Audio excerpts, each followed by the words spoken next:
XTB France informe les participants que la présentation à venir et les informations qui vont être dispensées ne constituent pas en aucune manière une sollicitation ou incitation à acheter ou vendre des produits financiers. Nous commençons tout de suite avec le calendrier économique de ce mercredi 10 octobre et vous le voyez à l'écran.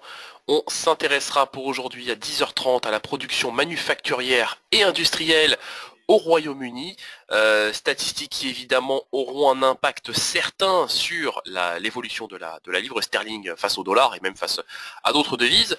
Donc évidemment, statistiques très, très importantes pour l'économie britannique. On s'intéressera ensuite à 14h30 à l'évolution des prix à la production, à l'évolution de l'indice des prix à la production aux États-Unis au titre du mois de septembre. Évidemment 2,5% en rythme annualisé. Alors vous le savez, hein, l'indice des prix à la production est un indicateur avancé d'inflation, indicateur évidemment qui servira d'indice à la publication de demain, à savoir l'indice des prix à la consommation qui sera publié, je le rappelle, jeudi à 14h30.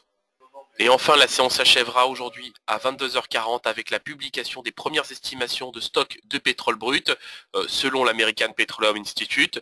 Donc il est anticipé moins 1 million de barils. Nous verrons bien si effectivement cette statistique est confirmée ce jour. Je le rappelle, hein, c'est la publication des stocks de brut au titre de la semaine dernière.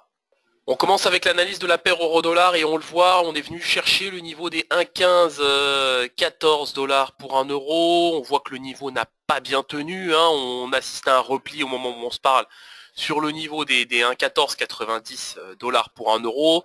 Alors évidemment, ça corrobore la moyenne mobile à 100 périodes, c'est cette courbe verte que nous avons à l'écran. En cas de cassure, on pourrait très clairement retrouver le niveau des 1,14, 64. Maintenant, dans le cas contraire, on pourrait clairement revenir chercher le niveau des 1,15. On a assisté à un beau rebond hier sur les marchés financiers, grâce notamment à la stabilisation des rendements obligataires en Italie et aux États-Unis. C'est la raison pour laquelle l'euro, vous le voyez, a retrouvé des couleurs de 1,1433 à 1,15, quasiment à plus de 1,15 même. Et là, effectivement, on assiste à une phase de respiration, tout simplement, sur cet actif. C'est la raison pour laquelle on fluctue au moment où je vous parle autour des 1,1490 dollars pour 1 euro.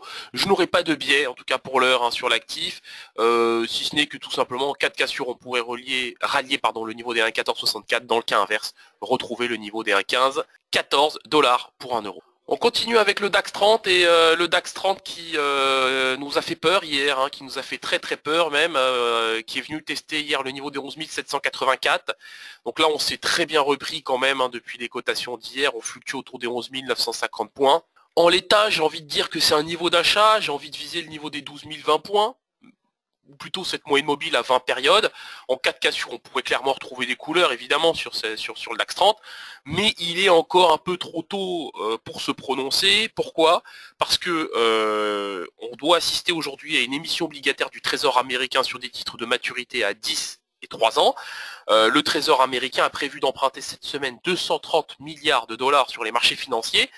On pourrait assister à une nouvelle correction du DAX 30, en cas de nouvelle envolée des taux, évidemment, consécutive à ce fameux emprunt obligataire, on pourrait clairement assister à une nouvelle correction de cet indice. Donc, je suis acheteur pour le moment. Maintenant, je ne m'étonnerai pas d'une nouvelle correction du DAX 30. On continue avec le gold, et le gold qui, vous le voyez, retrouve des couleurs là depuis le niveau des 1185, donc on évolue autour des 1190 dollars l'once. Il y a peu de choses à dire sur cet actif, si ce n'est que la toile de fond redevient haussière et redevient à peu près saine. Donc c'est pour cette raison que j'ai un biais acheteur sur cet actif en direction des 1195, voire même 1200 dollars l'once. Bon, il n'y a rien d'autre à dire sur cet actif, si ce n'est que j'ai un biais acheteur en tout cas en l'état. Du côté du WTI, alors évidemment on a retrouvé des couleurs, hein, sur le contrat WTI, on revient aux portes des 75 dollars le baril. J'ai un biais acheteur sur cet actif, je pense qu'on va retrouver le niveau des 77 dollars le baril à très court terme. Je pense même que les stocks hebdomadaires de pétrole, dans la mesure où ils sont attendus en net repli, devraient évidemment porter l'actif en question. On a une toile de fond aussi relativement saine hein, sur le contrat WTI. Alors il y a quelques vecteurs baissiers comme le fait que les États-Unis accordent un délai supplémentaire aux pays importateurs de pétrole iranien, ou comme le fait que l'Arabie Saoudite se dit prêt à compenser le manque à produire imputable à l'Iran. Il y a des éléments comme ça que vous pourrez retrouver d'ailleurs dans notre analyse matinale de ce matin et même dans une analyse publiée hier à ce sujet sur notre site. En l'état, je pense qu'il convient clairement d'avoir un biais acheteur sur le contrat WTI puisque il y a pour l'instant plus de vecteurs haussiers que de vecteurs baissiers d'un point de vue fondamental. Sur le plan technique, on assiste à une phase de consolidation autour des 74 $ le baril. On normalise les cotations avant de retrouver des nouveaux plus hauts. Donc c'est pour cette raison que j'ai un biais acheteur dans un premier temps sur le niveau des 75 $ le baril, à l'image d'hier matin d'ailleurs. Et par la suite, un retour sur le niveau des 77 $ le baril sur le contrat WTI.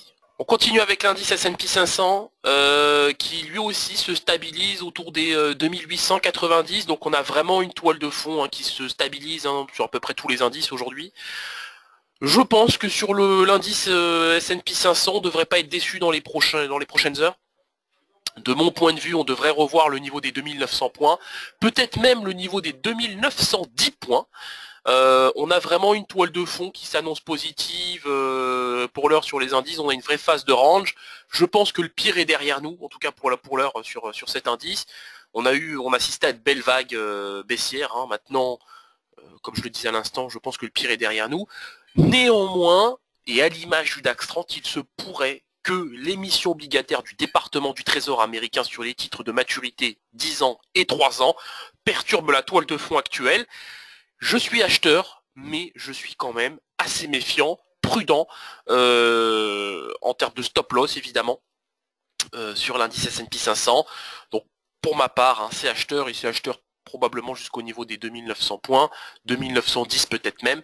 Maintenant, je n'insisterai pas si les cotations viennent à casser typiquement le niveau des 2880 points. On termine avec le Bitcoin, et le Bitcoin qui, évidemment, après avoir retesté une nouvelle fois le niveau des 6600 $ pour un Bitcoin, a reperdu du terrain. Sans grande surprise, on le sait, il y a de forts vendeurs, les vendeurs sont très forts à ce niveau-là, de forts ordres de vente plutôt je devrais dire, d'importants ordres de vente même, autour du niveau des 6600 $, c'est pas une surprise, c'est pas la première fois que ça se produit.